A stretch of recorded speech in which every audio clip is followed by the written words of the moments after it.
ராமாயணம் இன்னைக்கு trailer release ஆகி இணையத்துல பட்டையை கிளப்பிட்டு இருக்கு. சின்ன வயசுல இருந்து நான் கேட்டு வளர்ந்த இந்தியாவோட ஒரு மோஸ்ட் எப்பிக் ஸ்டோரி. ஆனா 2026ல இந்த எப்பிக் ஸ்டோரியோட வேல்யூ என்ன, அத இன்னைக்கு இருக்கிற ஜென்சி அண்ட் பீட்டா கிட்ஸ் எப்படி எடுத்துக்க போறாங்க, வெளியான ட்ரெய்லர் எப்படிப்பட்டதா இருக்கு, அது எல்லாத்தையும் பத்தி தான் இப்ப பார்க்க போறோம்.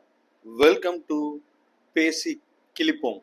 இப்படித்தான் சினிமா கெடுக்கிறது. முதல் விஷயம், ட்ரெய்லர் எனக்கு ரொம்ப ரொம்ப பிடிச்சிருக்கு. காரணம், நான் ராவணனோட ஹார்ட் கோர் ரசிகன். அந்த வகையில இந்த ட்ரெய்லர்ல ராவணனோட கேரக்டர் எக்ஸ்டாப்ளிஷ் செய்யப்பட்ட விதம், ஸ்கிரீன்ல அதோட அதகலம், அதோட பிரசன்ஸ், அதை ஏற்று நடித்த யஷோட பெர்ஃபார்மன்ஸ் எல்லாமே டாப் நாச்சா இருந்தது. ஆனா அதுக்கு நேர் எதிரா ராமன் கேரக்டரை ஏற்று நடிச்ச ரன்பீர் கபூரோட கதாபாத்திரம் கண்டிப்பா ராவணன் கேரக்டரை கம்பேர் பண்ணும்போது பயங்கர வீக்கா நான் ஃபீல் பண்ணேன். அதுக்கு ரெண்டு காரணம் இருக்கலாம். அது என்னன்னா, ராமாயணம் அப்படின்ற எப்பிக் மேல 30 வருஷத்துக்கு முன்னாடி இருந்த ஐடியாலஜியோட நாம அதை பார்த்த விதம் வேற. ஆனா இன்னைக்கு 2026ல பல விஷயங்களை கடந்து வந்து இன்னைக்கு இருக்கிற மென்டாலிட்டியில அதை பார்க்கும்போது என்னால ராமன் கேரக்டரை எளிதா அக்செப்ட் பண்ண முடியலை. அதோட பவர் அந்த அளவு என்ன பாதிக்கல.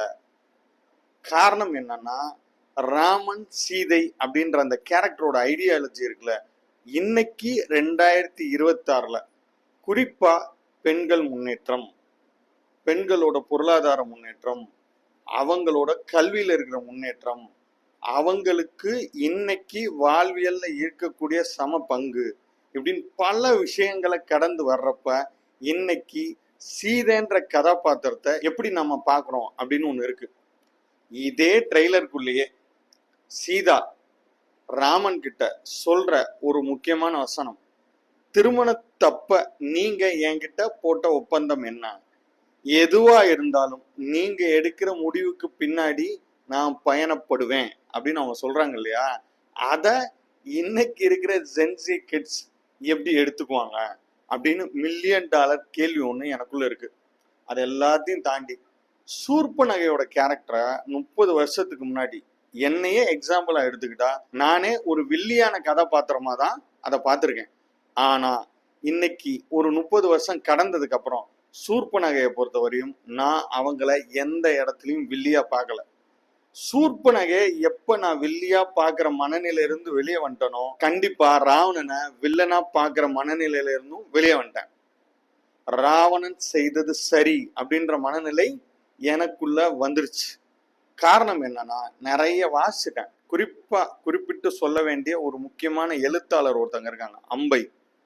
அவங்க எழுதின ஒரு சிறுகதையில டெல்லியில அனாதையா விடப்பட்ட ஒரு ஒட்டகத்தை பத்தின மேற்கோள் ஒண்ணு இருக்கும். அந்த ஒட்டகத்தோட மூக்குல ரத்தம் வலிஞ்சு அனாதையா ரோட்ல கிடக்கிறப்ப ஒரு உவமைக்காக அவங்க குறிப்பிட்ட சில வரிகளை இங்க நான் சொல்லணும்னு விரும்புறேன். என்ன அப்படின்னா, தன்னோட காமத்தை வெளிப்படையாக சொன்னதற்காக மூக்கறுபட்டு நின்ற சூர்பனகையை போல அந்த ஒட்டகம் அந்த தெருவில் அனாதையாக நின்றது அப்படின்னு ஒரு வரி எழுதியிருந்தாங்க. எனக்கு அந்த வரியை படிக்கும்போது தூக்கி வாரி போட்டது. அதற்கு பின்னாடி இருந்த நிதர்சனமான ஏற்றுக்கொள்ள வேண்டிய உண்மை அப்படின்னு. இதே இந்த ட்ரெய்லர்லயும் அந்த காட்சி வருது. அங்க சூர்பனகை செய்தது என்ன, ராமன் மேல் தனக்கு இருக்கும் ஈர்ப்பை மட்டும்தான் சூர்பனகை அங்க வெளிப்படுத்துறாங்க. அதற்கு அவள் மூக்கு அறுபட்டு அவமானப்படுத்தப்படுவது சரியா அப்படின்ற ஒற்றை கேள்விக்கு பின்னாடி நம்ம ஒரு தேடலோட போனோம் அப்படின்னா நம்ம கண்டிப்பா ராவணன் பக்கம்தான் போய் நிற்போம். இது எல்லாத்தையும் தாண்டி சீதைய கடத்திட்டு போன ராவணன் எந்த இடத்துலையும் சீதைய பலவந்தப்படுத்தவே இல்லை.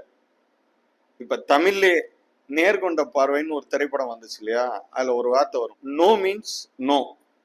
சீதா சொன்னது நோ, ராவணன் கடைசி வரையும் அந்த நோக்கு மரியாதை கொடுத்தான். That's call Ravanan. அதனாலதான் சொல்றேன், இந்த திரைப்படம் வெளியான பிறகு இன்னைக்கு இருக்கிற ஜென்சி கிட்ஸ் படம் பார்த்துட்டு வெளியில வரும்போது யார ஹீரோவா முன்னிறுத்த போறாங்க அப்படின்ற $1,000,000 கேள்வியோட நான் இந்த திரைப்படத்தோட வெளியீட்டுக்காக காத்திருக்கேன். மற்றபடி இந்த ட்ரெய்லர், அதுல வந்திருக்க அனிமேஷன், ஸ்பெஷல் எஃபெக்ட்ஸ் எல்லாமே கண்டிப்பா சர்வதேச தரத்துல டாப் நாச்சா இருக்கு அப்படின்றதுல எனக்கு மாற்று கருத்தே இல்லை.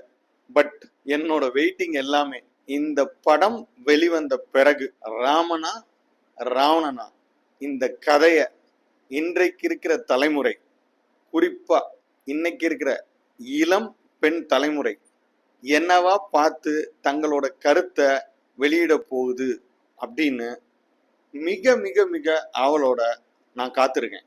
அடுத்த வீடியோல வேற ஒரு சிறப்பான திரைப்படத்தோட உங்களை வந்து சந்திக்கிற வரையும் நன்றி.